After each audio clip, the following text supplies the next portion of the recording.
This is the Iranian Kamikaze Shahed 136 drone that has created significant attention around the world. This is the Tomahawk cruise missile developed by the United States, which costs approximately $2 million. This is Russia's KH-101 cruise missile, whose cost is approximately $10 to $13 million. And this is Iran's Fateh 110 missile, which costs between $50,000 and $1 million. Then comes the entry of the Kamikaze drone Shahed 136.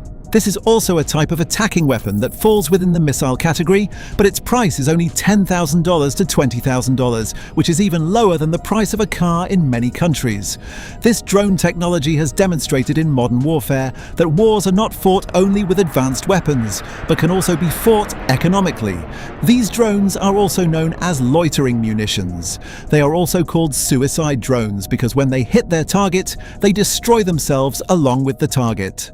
Before carrying out an attack, they perform reconnaissance of the target area, during which they continue flying in circular patterns above the area. Some targets appear only for a short period of time and then disappear, so as soon as the drone detects the target, it immediately launches the attack. When this drone flies in the sky, its sound resembles that of a moped engine. Because of this, many people also refer to it as a flying scooter. The reason is that it actually uses a two-stroke moped-type engine. Ahead in this video, we will understand its working in detail, including how the drone is launched and how it attacks the target. We will also understand how it is intercepted and why intercepting it can be very expensive. If we examine the size of this drone, its length is approximately 3.65 meters. Its wings are designed using a delta wing airframe structure, and its wingspan is approximately 2.95 meters. The total weight of the drone is around 220 kilograms. If we compare the size of this drone with that of a human being, it is relatively large. On the front side, a warhead is installed that can weigh between 30 and 50 kilograms depending on the type of target. On the rear side, propellers are installed that generate thrust for the drone. However, this drone cannot launch on its own. We will understand its launch process later.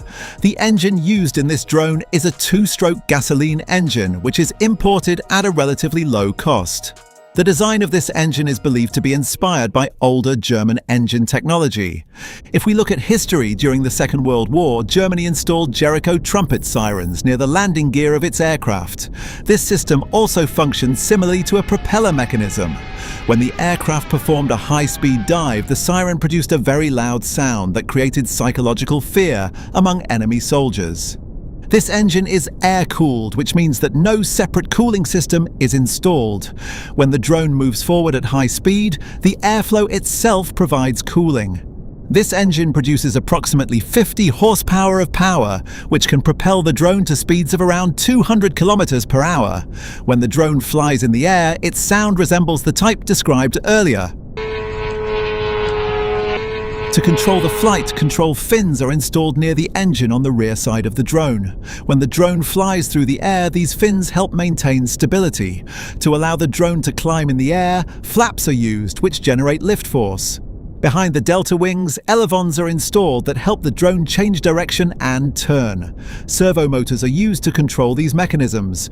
In the central section of the drone, its computer system is installed, which controls the entire flight.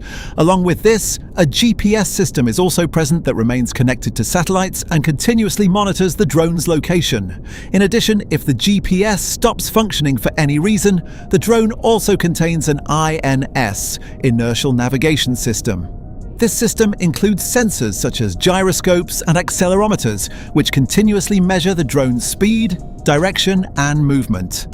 An anti-radiation seeker can also be installed in the drone, which continuously detects electromagnetic radiation.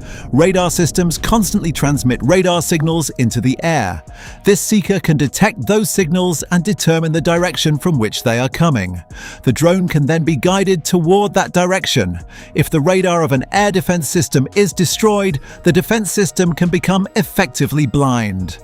Now let us understand how this drone is launched, because these drones cannot take off on their own and require a launcher system. On the underside of the drone, a rocket booster is installed that provides initial thrust during launch. To launch these drones, they are mounted on a launch truck where the launch rails are positioned at an inclined angle. When the drone is launched, the booster is ignited first, which gives the drone its initial speed and pushes it forward along the launch rail until it enters the air. As soon as the drone reaches the air, its two-stroke engine starts operating. Once the drone begins flying using engine power, the rocket booster separates from the drone. After the booster separates, the drone becomes slightly lighter, which improves its efficiency and flight performance. The range of this drone is estimated to be around 2,000 kilometers.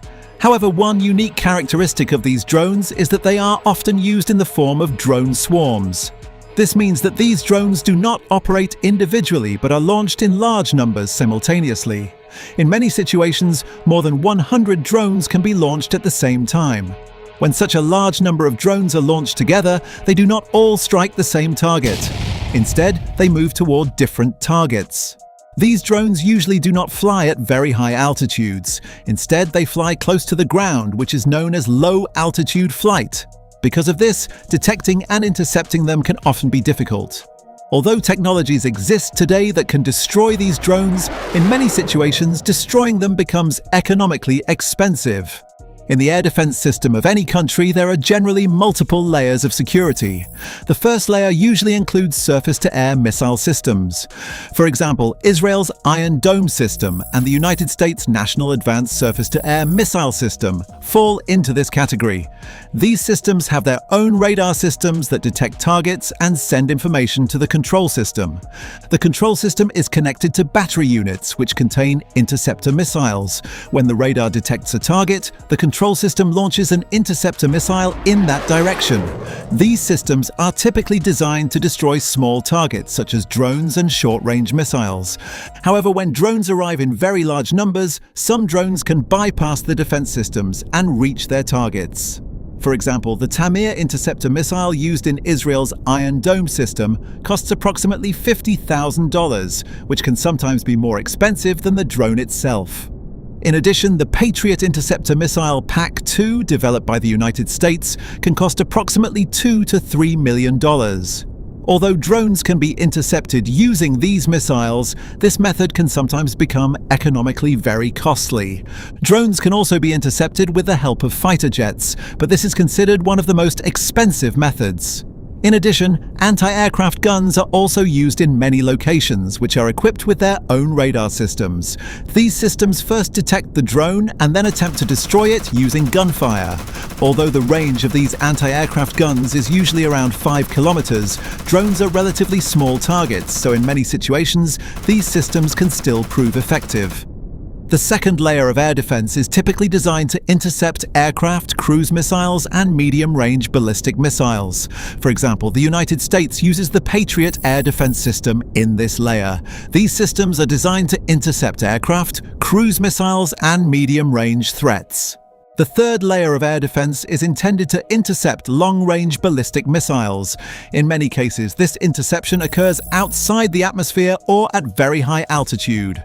For example, the United States uses the THAAD system in this layer, which is designed to intercept long-range ballistic missiles. From this video, you can understand how a bunker buster bomb works.